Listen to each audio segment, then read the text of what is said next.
Baik, Assalamualaikum warahmatullahi wabarakatuh. Perkenalkan, nama saya Anung Anindito. Saya ingin dari Arsitektur B. Saya ingin mempresentasikan tentang kewirausahaan, yaitu yang berjudul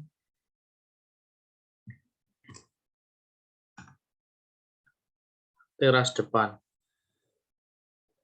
Baik, pengertian dari teras depan yaitu bagian rumah yang menyambut tamu-tamu datang. Kadangkala kesan yang ditangkap oleh para tamu itu bisa terbawa hingga ke rumah. Teras juga bisa berada di samping atau belakang rumah sebagai area duduk. Selain itu, teras juga berfungsi sebagai ruang transisi sebelum seorang masuk dalam rumah. Terkadang, suasana teras yang sangat nyaman, sehingga tamu ataupun anggota keluarga malah lebih memilih mengobrol di teras tersebut. Kenyamanan itu berasal dari baik semilir angin yang sejuk ataupun tanaman hias yang berada di teras rumah. Dari pengamatan sederhana yang saya lakukan, ada beberapa hal yang menjadikan teras rumah semakin menyenangkan. Di antaranya, teras yang baik adalah teras yang nyaman.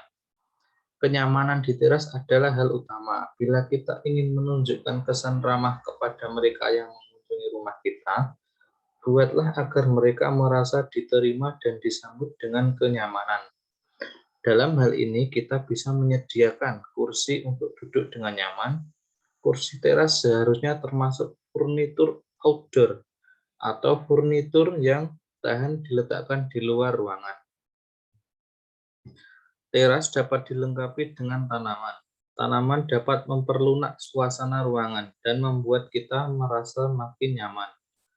Tidak heran bila tanaman selalu merupakan bagian dari terapi agar kita lebih nyaman, karena tanaman dengan daun-daun hijau mengingatkan kita pada alam yang asli dan menyenangkan. Ketiga, teras pada intinya adalah tempat berteduh. Teras setidaknya harus berfungsi untuk menerima tamu sebelum masuk rumah atau mengobrol di bagian depan, samping, atau belakang rumah. Sebuah teras mungkin tidak terlihat bagus dari jalan, tapi boleh jadi bisa terasa nyaman dan asri sehingga membuat orang betah duduk di sana. Teras bisa menjadi pengganti ruang tamu untuk sebuah rumah mungil. Jadi hanya tamu yang sudah akrab saja yang bisa masuk ke dalam rumah. Dan rumah harus memiliki ruang tamu, cukup ruang keluarga saja sehingga menghemat biaya pembangunan rumah. Model teras rumah minimalis sederhana. Rumah minimalis yang dibangun dalam perkotaan yang mana lahan perkotaan itu terbatas, menjadikan bangunan teras rumah yang dibangun sesimpel mungkin dan lahan yang digunakan tidak terlalu banyak. Sedangkan untuk pembangunan rumah yang memiliki lahan yang luas, umumnya teras rumah dibikin lebih luas, dikarenakan akan dijadikan tempat untuk bersantai. Teras minimalis sederhana.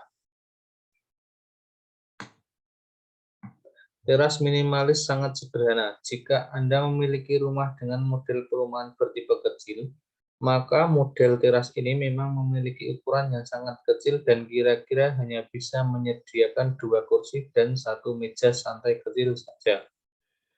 Teras tetap dilindungi oleh atap kecil yang sederhana agar memberi kesan yang lebih luas, maka teras tidak perlu diberi tiang penyangga. Kemudian berikan hiasan sederhana pada tembok di teras seperti tanaman hias, gantungan, atau menempel di tembok dekat pintu utama.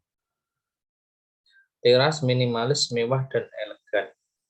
Membuat ruangan teras tidak memiliki tembok yang menyatu dengan ruang yang lain. Teras benar-benar ada di depan pintu utama.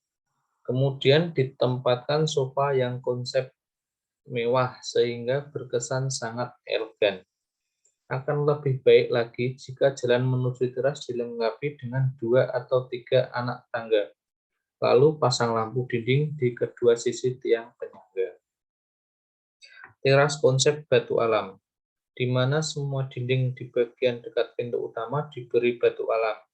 Kemudian batu alam juga dipasang pada tiang penyangga utama, agar memberi kesan yang lebih mewah lagi, maka pasang lampu redup di kedua sisi tiang. Juga tambahkan anak tangga menuju teras dan pasang beberapa kursi dan meja kopi dengan warna yang lebih gelap.